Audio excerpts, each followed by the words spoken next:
Hello, Chem 130L, and welcome to this week's experiment. We are doing thin layer chromatography of spinach this week.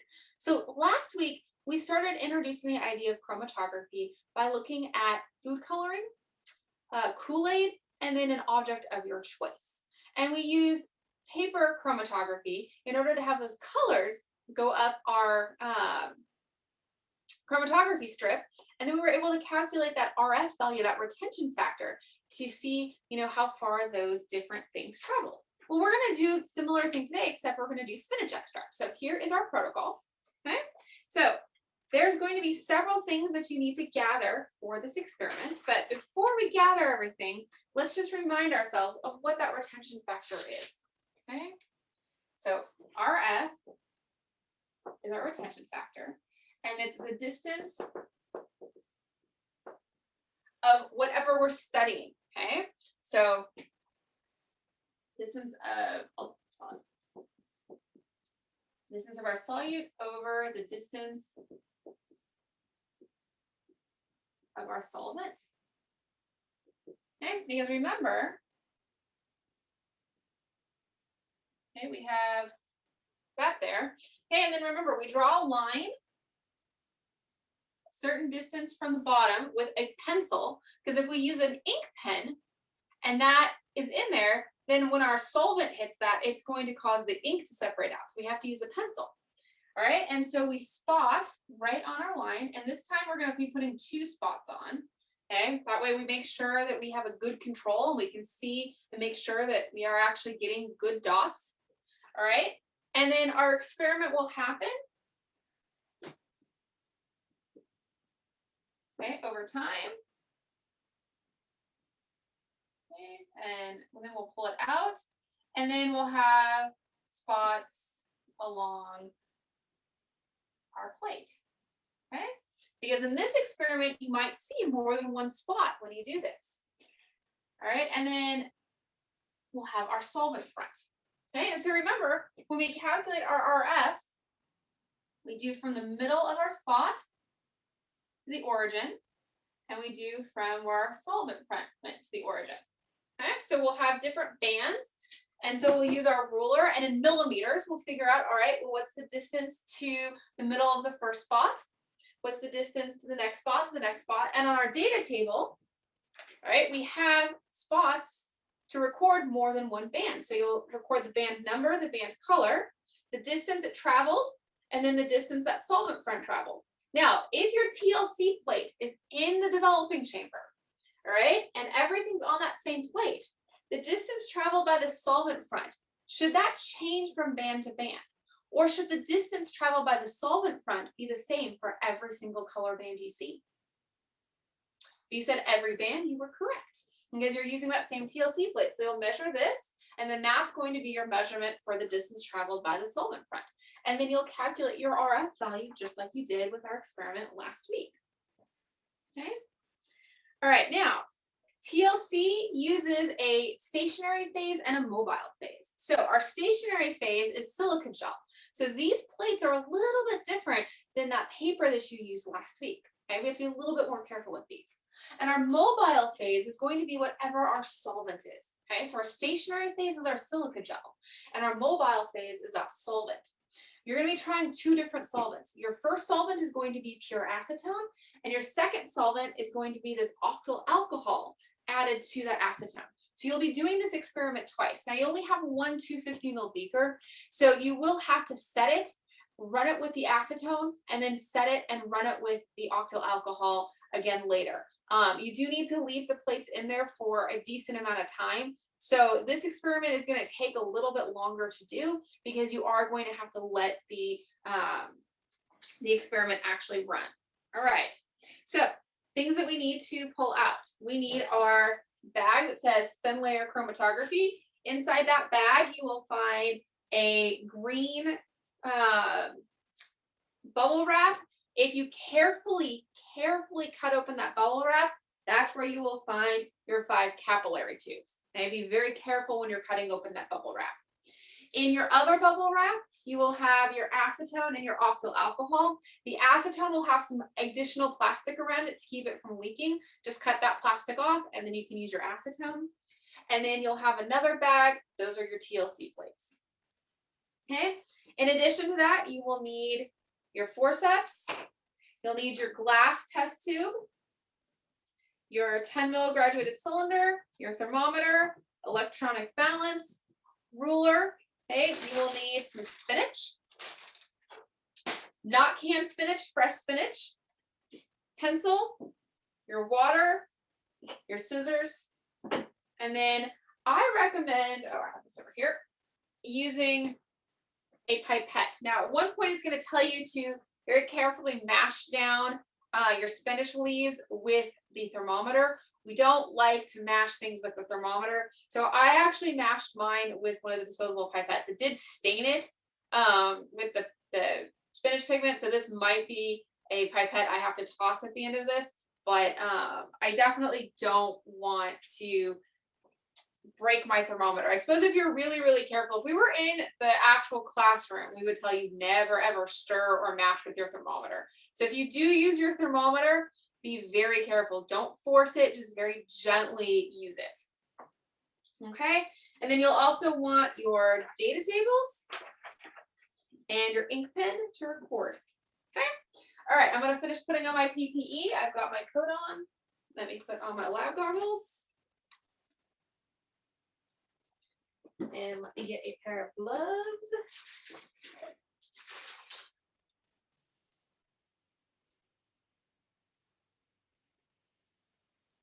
And then I will be ready to go.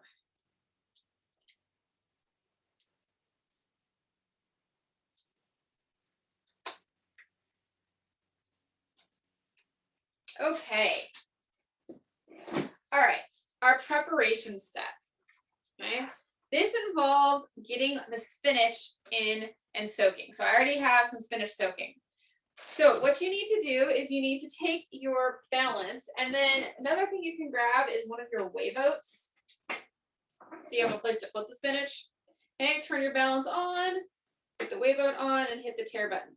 This tells you to mass 5 grams approximately of spinach with the stems removed. So if you take a leaf out of the bag, you'll want to take the stem off before you put the leaf into your balance pan.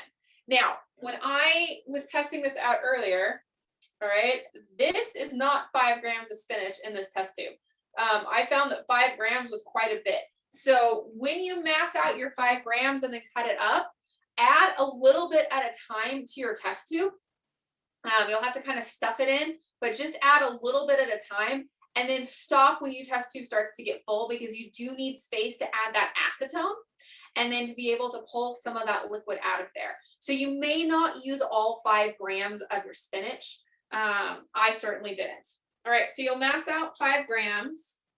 All right, I'll put a few leaves in there. Okay, and then what you'll want to do is you'll want to cut it up. So I'm going to take my spinach out, and I'm going to use my weigh boat to cut it into. And I just took my scissors and I just cut it in little pieces using my scissors. Okay, and then here's where you want to be careful mashing it down. So as you put it in, okay, you'll put it into the test tube, and then you'll use that thermometer, or like I said, I used a pipette, but you can, I mean, it did stain my pipette, and I do think I need to toss that pipette now. So if you do use the thermometer, okay, be very careful. Don't jam it. Just use it to very gently push. Okay. All right. And then add your 10 mils, or not 10 mils, 5 mils of acetone to that, and then let it sit for about 15 minutes. So I would prep that first, and then work on, making sure you have everything else ready to go. Okay. That way it has time to sit. Okay, so now we want to take our graduated cylinder and we want to add some acetone to our beaker. So I need to add 20 mils. If I'm using my 10 mil, I'm going to use it twice. So I'm going to pour in 10 mils of acetone. Okay, I'm going to go ahead and pour that into my beaker. All right, I'm going to pour 10 more.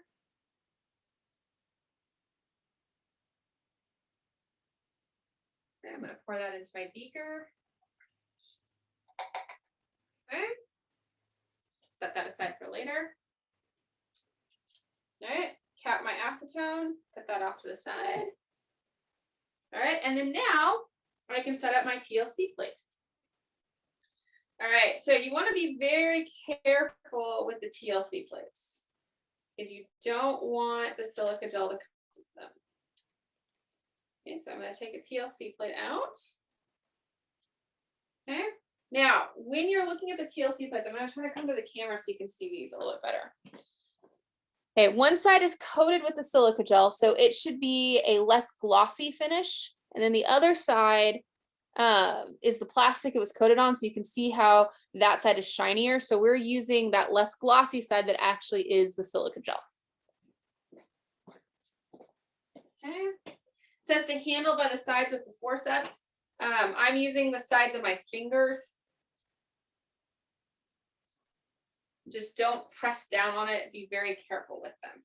Okay, so now I need to draw a horizontal line 1.5 centimeters from the bottom edge. So I'm going to take my ruler and I'm going to find my 1.5 centimeters. And I'm going to make a mark very lightly with my pencil. And then I'm going to take my ruler and put it on my TLC plate carefully. And again, I'm going to very lightly draw my line. Okay.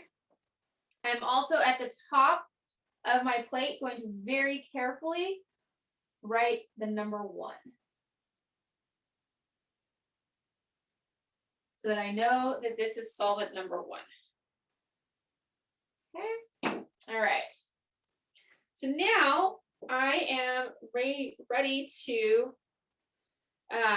actually spot my spinach extract. So I'm going to take a capillary tube, okay, and I am going to dip it into my spinach extract, and this will come up much faster than what you guys did last week, okay? So I'm going to take the end that doesn't have the red line on it and stick that in, and as soon as I stuck it in, you can see that a whole bunch of my solution there traveled into my tube.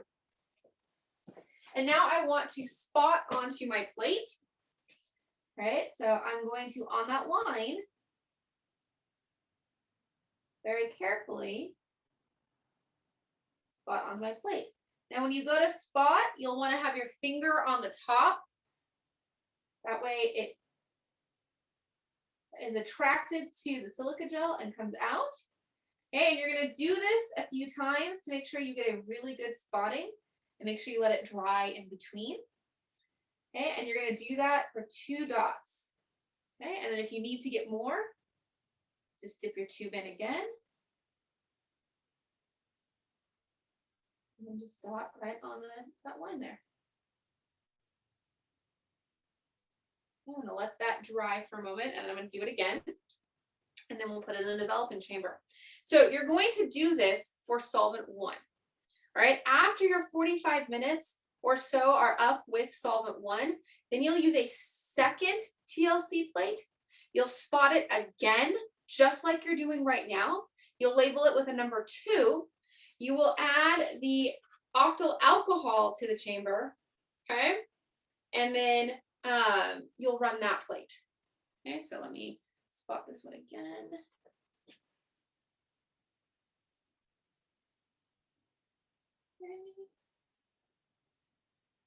And so we've given you 5 capillary tubes, and we've given you several TLC plates. You have more capillary tubes and more TLC plates than you actually need in order to run this particular experiment. So that way, if something happens and one breaks or something happens to your TLC plate, that's okay. You do have extras. All right, let's go ahead and spot this again.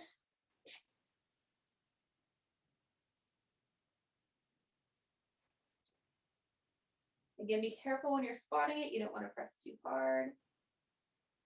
All right. I'm going to lay that on my test tube rack like that. That way I can use it again later. I'm going to carefully get my TLC plate.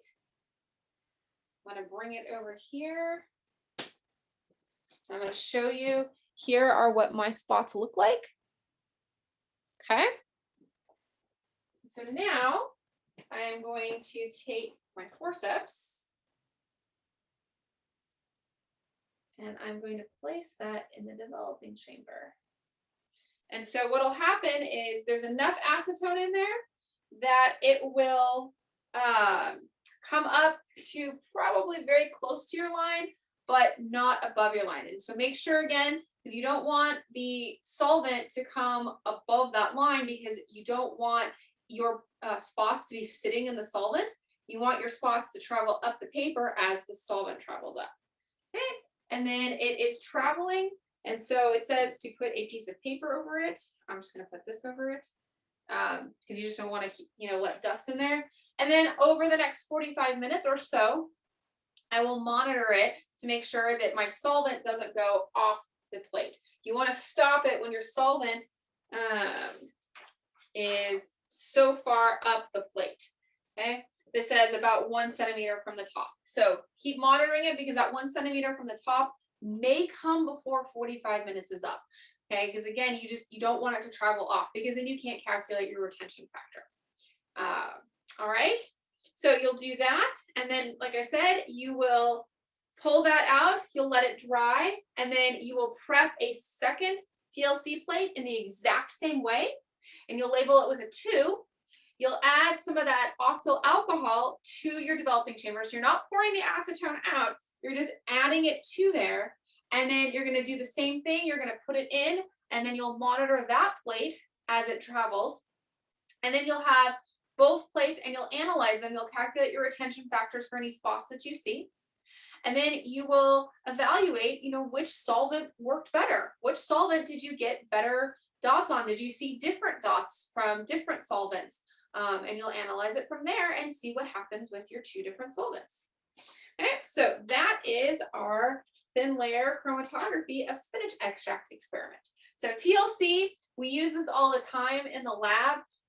When I was doing research, I would use TLC frequently to check to see if something I was extracting had my compound in it.